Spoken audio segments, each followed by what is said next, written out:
lived in a Christian home. I played the game, and God finally got a hold of me and said, get serious.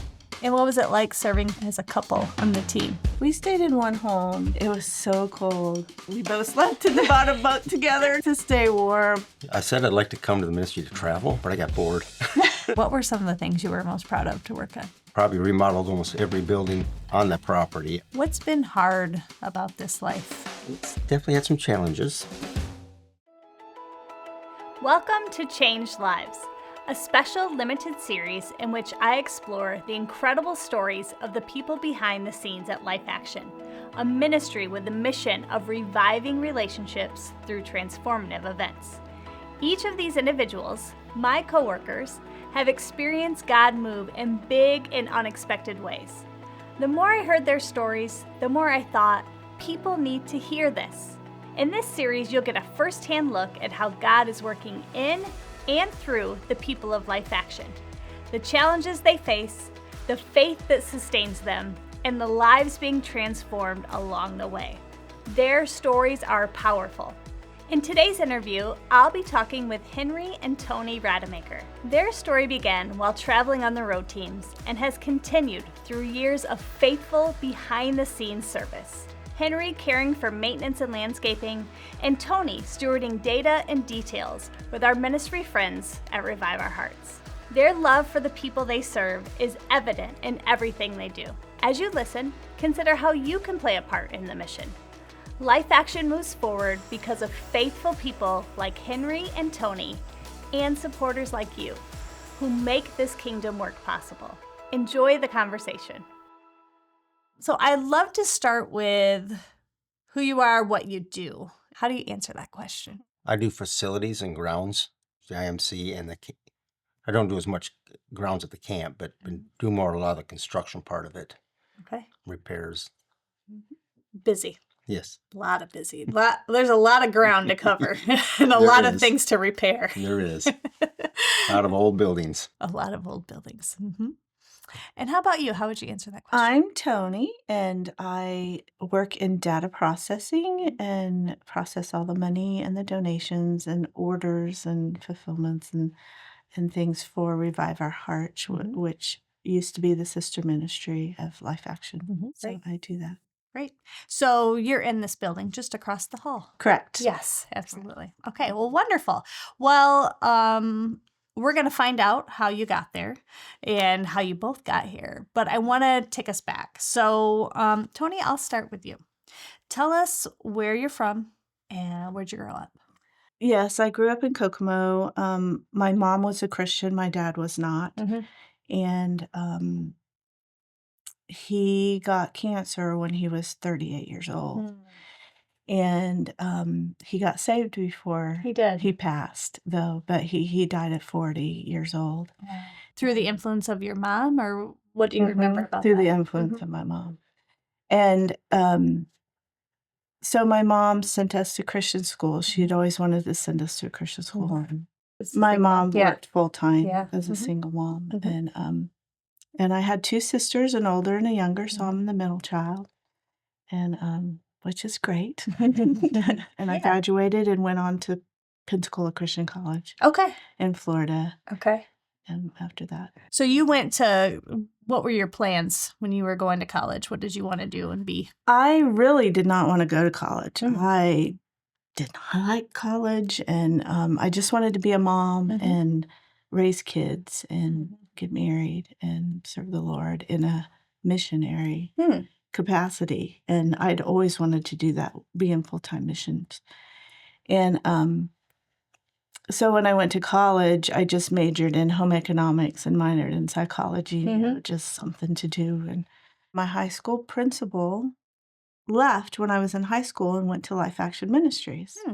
Well, I used to sing in high school and competitions and stuff. And when I went on to college, I got a call from my high school principal and said, Life Action's needing singers. Can you come and join one of the teams? And I was like, sure. Yeah. So, and you said you'd always wanted to be in missions. Why do you think that is? Lord just put it in my heart. I just want to be in full-time mission somewhere doing something. I didn't want to be in the secular world. that was at a young, early age, like 10 or 11. I remember that. Hmm. And I got saved when I was 8 at a camp and have just grown from there. And but I always wanted to be in full-time Christian work. And so when this came along, I was like, yes, yes. And what I'll year join. was that when you joined? I joined in 1985 Okay. 1985 as a singer. as a singer. For which team? Back then we had the camp team. Okay. And so we would do the summits at night, and then in Christian schools, we do in the morning. So we were kind of doing double duty. And then we'd come back and have a week or two break at the camp and work there, and then go back out and do another. So it was off and on, but I traveled for 4 years. Wow. Mhm. Okay.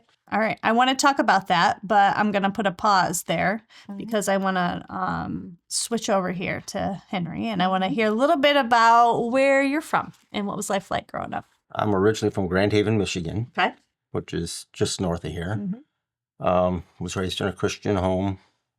We went camping almost every weekend. My dad would take a month off a year, and we'd go travel somewhere. Oh, wow. So Around the country? we've been Maine, Montana, back and forth. So we do different places, but went to youth camp at another camp in Upper Michigan. Worked there as security for a couple weeks. Been working since about 11. So you were working at a camp when you were pretty young? Yes. Yeah. I mean that, and then I started doing other side work for other people, but I came to Life Action in 1986. Traveled 1 year before I actually gave my life to the Lord. Okay. I lived in a Christian home. I played the game, and God finally got a hold of me and finally said, "It's time to quit playing the game. Get serious." What do you mean by the game? A Christian life. Mm-hmm. Did what I was supposed to. Everybody thought I was a believer. I went to all the activities. I had to talk. I was separate from kids in high school, which I went to public schools. So I had everybody basically believing that something that I wasn't. So And did God pinpoint something specifically, or how did that change? How did the I guess I outward image? struggled for years. We had a 5-day club in my folks' backyard, and I went through the motions so somebody would see me instead of just doing it for commitment to God. It's just more of for somebody else to see. And God kept bringing that back to me and finally said, "That's enough." So quit playing the game. And that was after you had traveled with Life Action? Yes, for a 1 year. Okay. Yep. So I want to talk more about that. What prompted you to join Life Action, though? How did Life Action come to your church, or what They happened? came to Muskegon, which is just north of Grand Haven. There was a youth group. We went to see America, You're Too Young to Die, which was one of the first presentations that Life Action put out.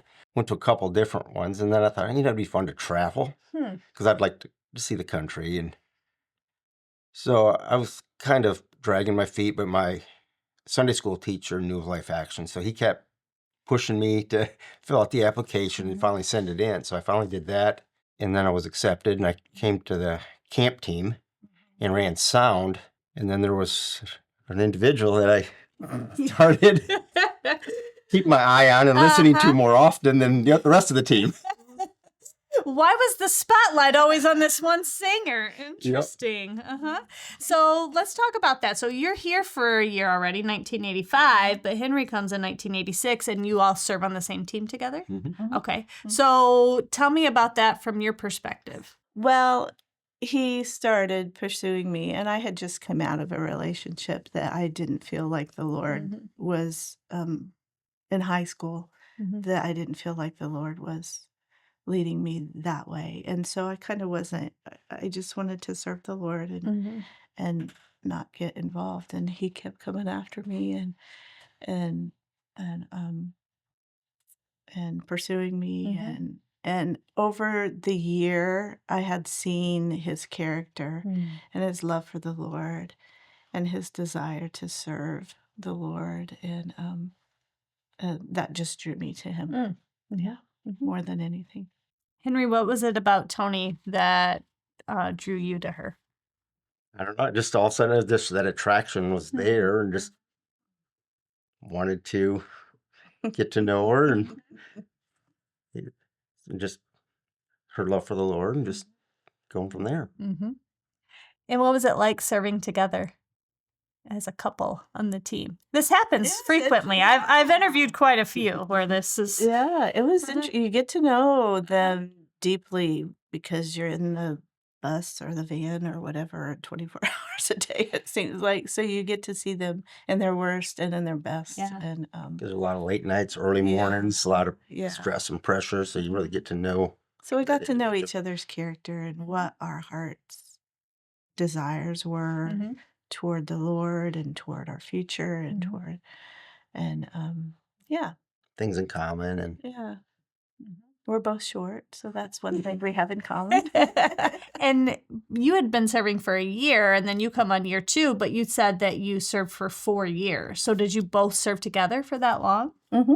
Okay. well, we're still serving together. Right, yes. But We served. We traveled together. 2 single, 1 married, and then we came off to work at the camp. Yes, Okay. 2 single, 1 married.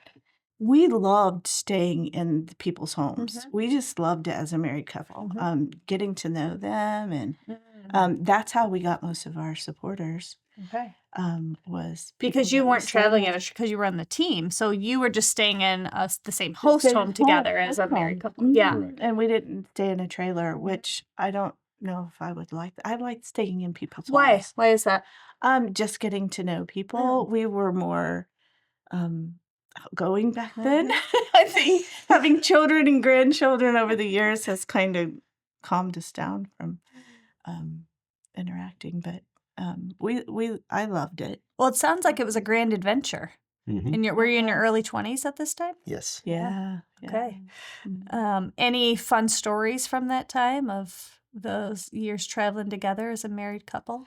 We stayed in one home, and I can't remember where it was. It's been too many years, but it was an old farmhouse, and it was an older couple, and they stuck us up on I think it was the 4th floor of this old tall house, and it was freezing. It was the dead of winter, and there was no heat up there, and they had bunk beds for us up there, and it was so cold that we both slept in the bottom bunk together to stay warm, and that was pretty much the strangest one I'd ever been in. But the people were nice. They were very sweet, very sweet. Yeah, there's something really special about the model and how we come into other people's homes. So it's like the life on life ministry that happens after the church event Mhm. that is so special that everyone brings up and talks about Yeah. as memorable. Yeah. And not only the people traveling, but the people who are hosting. Yes. Yeah, Yes. yeah. the We've lifelong kept in friendships. contact with quite a few of them over the years. And That's great. So you decide to come off the road and you go to the camp. Mhm. So what prompted that decision and what was that like? I said I'd like to come to the ministry to travel, but I got bored. Bored of traveling? Yes. Sitting all the time. And then when they had to rehearse, they didn't always need because I ran sound. Mhm. They didn't need the sound guy. So half the time I was just trying to find something to do or Back then, it was reel to reel sound. Mm-hmm. You know, I don't know if the younger people know. It's kind of like cassettes, but it's big reel to reels.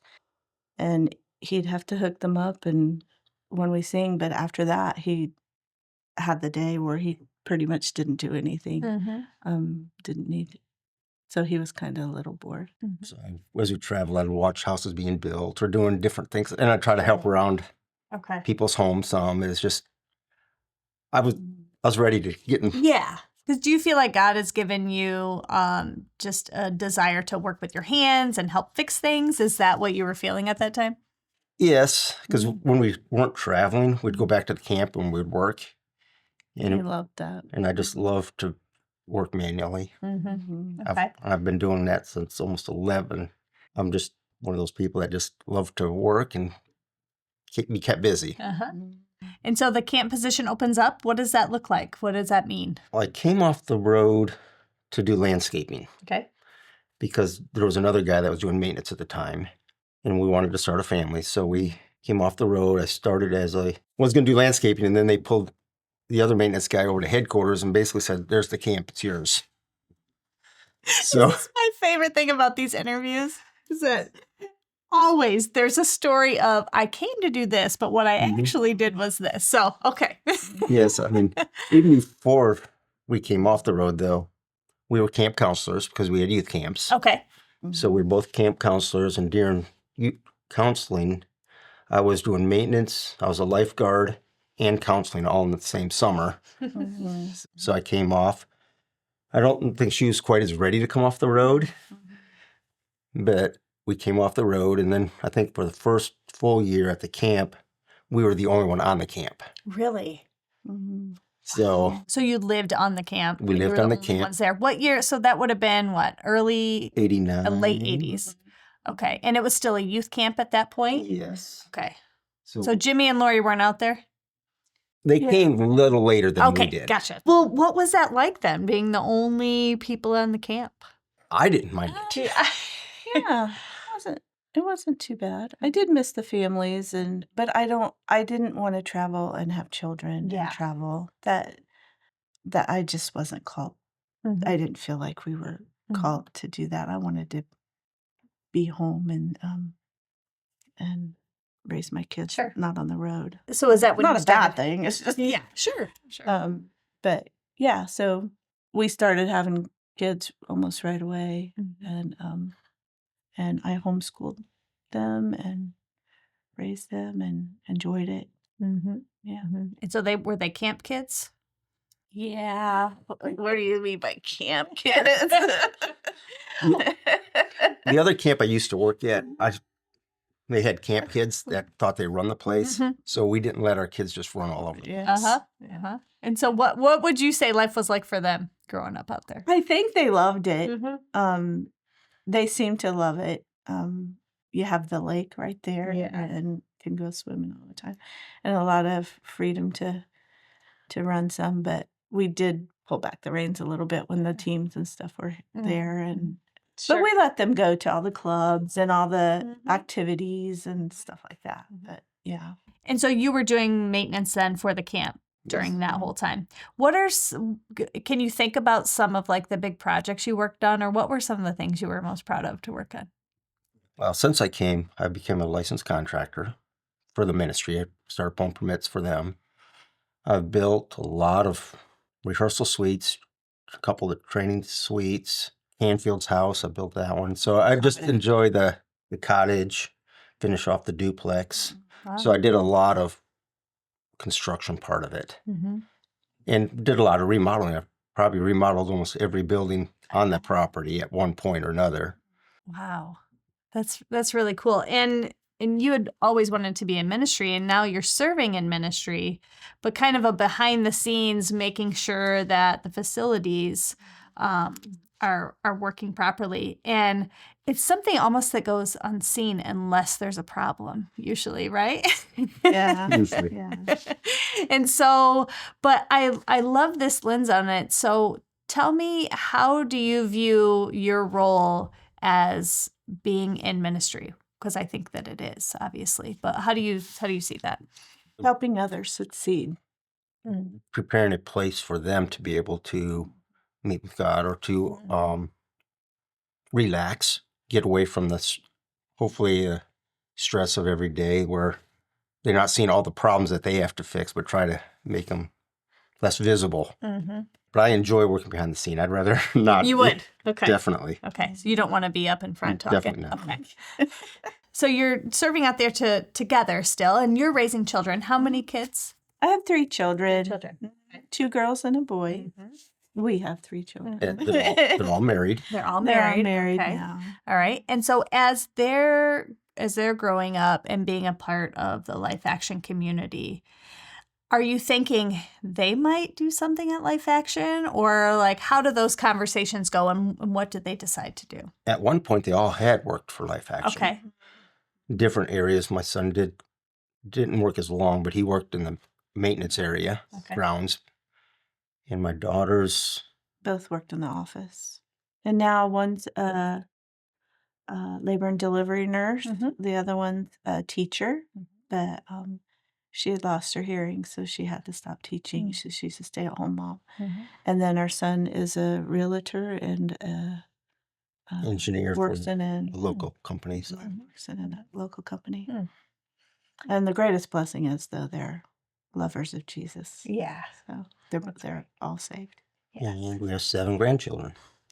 You're busy people. Uh-huh.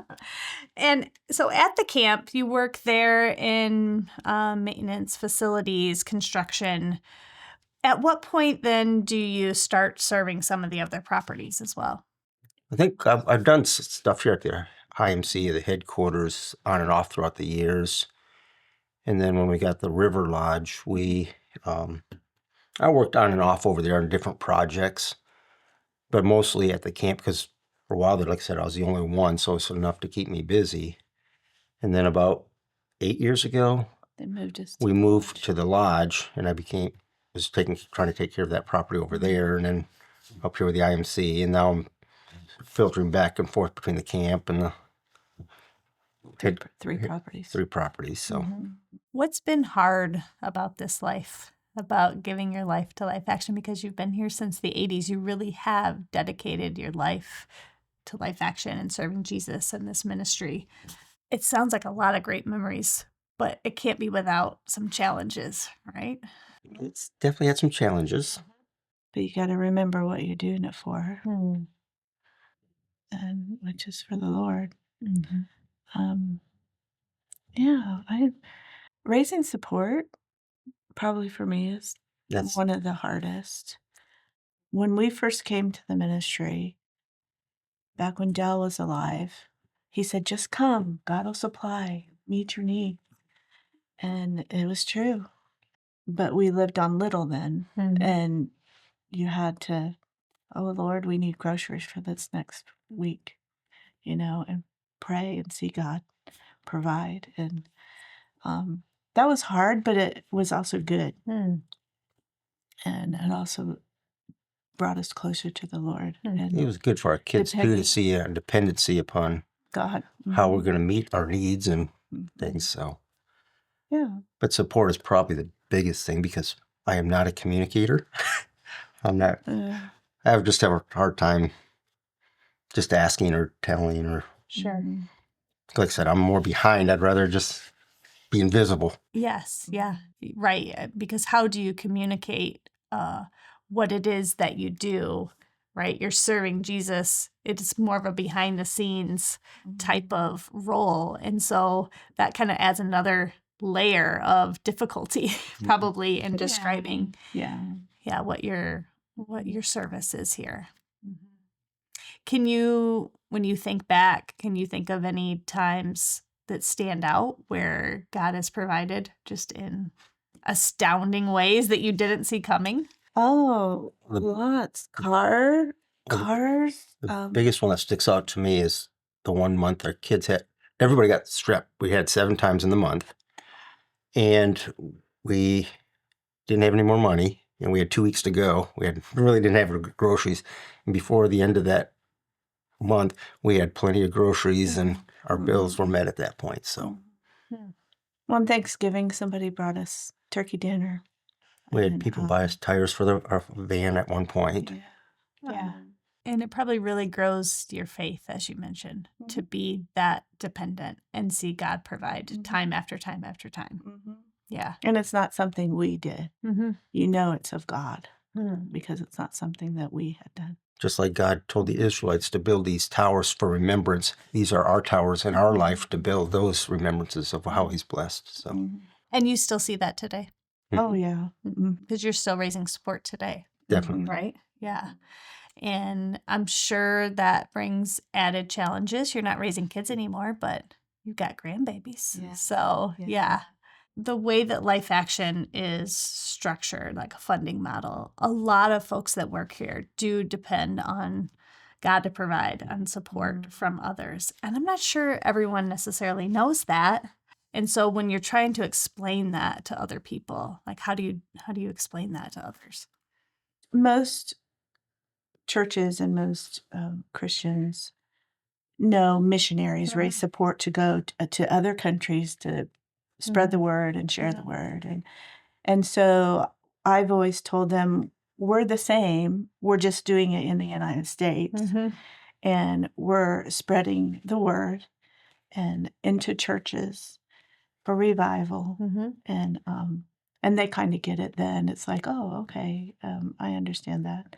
Yeah, that makes a lot of sense probably to them to have that frame of reference.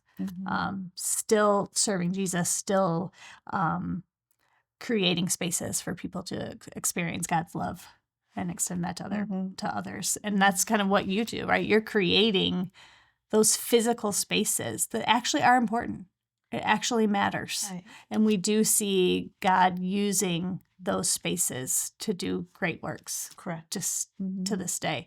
And it sounds like God did a work in both of you that is still producing fruit today. I mean, you traveled for a year, and God kind of tapped on your shoulder and said, okay. and we see that happening to this day, right, in a lot of our events. So, Toni, how do you then eventually transition to Revive Our Hearts? My oldest was a freshman in high school. And I was like, I can't do this anymore. I can't homeschool anymore. It's just getting too, I wanted a little bit more for them academically. And so I wanted to send them to a local Christian school around here. So I asked Life Action, I said, do you have any openings that, maybe I could pitch in and help and provide a little bit of extra money to help send my kids to school? And so they pulled me on to do data processing and stuff.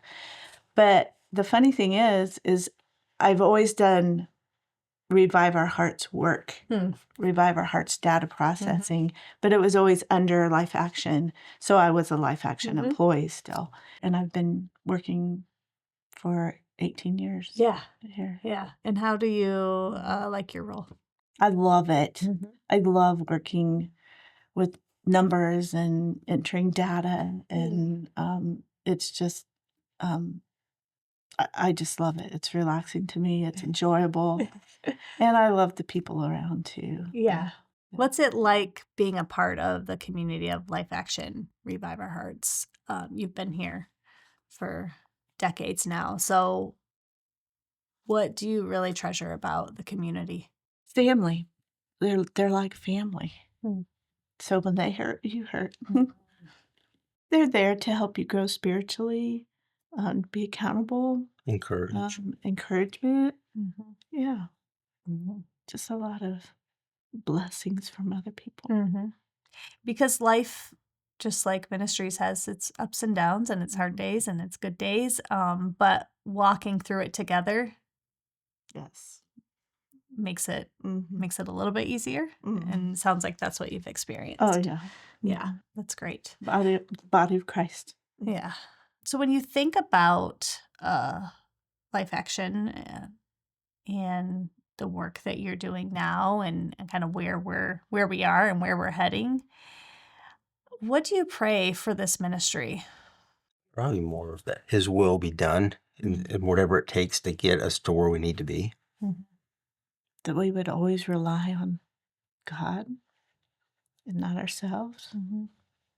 Why do you think this ministry is important? God still has us here for a reason. Oh, definitely. Because of life change. I mean, just even a couple of years ago, there was a guy that came to the River Lodge from another country. He was front lines from where the war was going on, and he needed a break. He said this was one of the best times he's had to get away to refresh. So that was an encouragement to me, just knowing, even though I only talked to him for about 5 minutes, but just knowing that I helped make a space for him to be able to do that. I pray God will be magnified and glorified through all that we do and say and speak His word.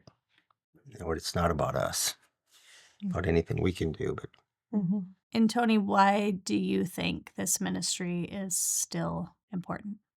Because we're preaching the word, getting it into people's hearts. There's power in it. There's truth in it. Changes your life.